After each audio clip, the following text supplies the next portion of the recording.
Today we'd like to talk again about prayer, and prayer is just so important.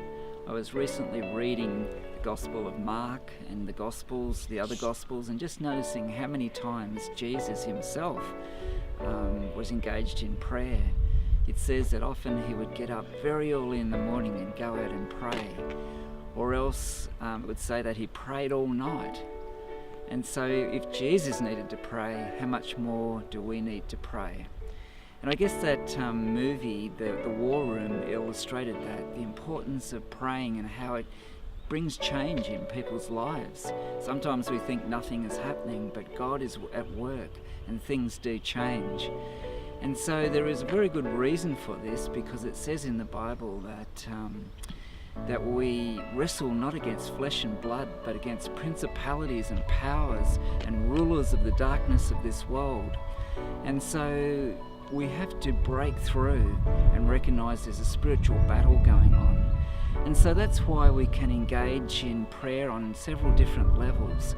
One of them is to prayer walk an area. You can do this by yourself or with others, and just walk around an area and pray that God's blessing will be upon this neighborhood, these houses, these homes. Or perhaps you can pray for the businesses, for the authorities, for the leaders.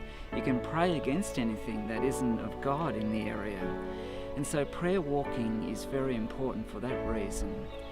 The other thing we can do is pray, and as we pray, just be open to listening to God and seeing if there's any people that we should meet.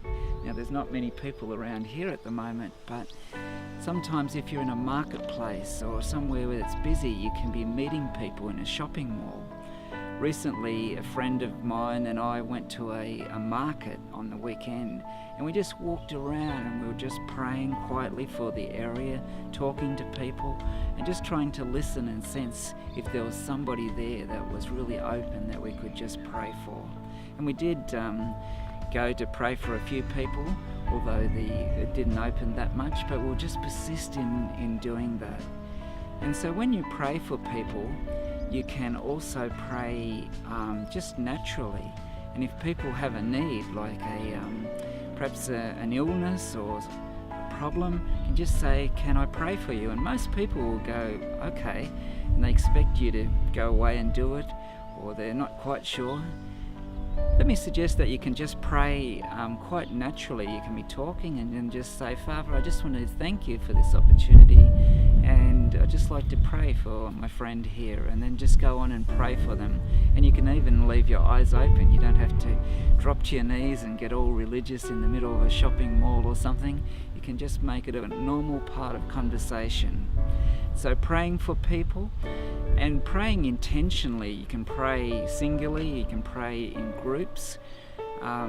One little tip that I picked up some time ago, and I've been sharing with people, is the 5x5x5 prayer challenge.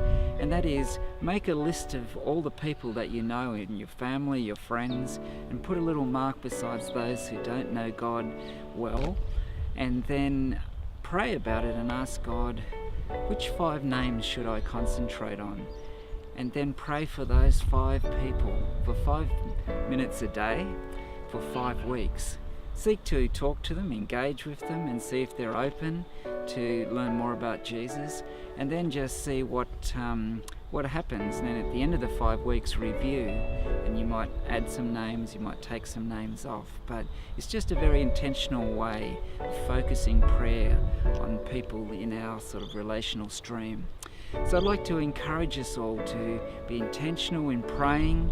We know that all revivals and moves of God seem to be connected with people meeting together and praying. And sometimes this might take some time, but God is working and He will break through. So I encourage you to think of prayer for people, pray for the area, pray for needs, and then pray for friends intentionally. And if prayer is at the heart of what we are doing, we will see God, I believe, moving, and we'll see movements growing. We can't expect this to happen if we're not engaged in prayer.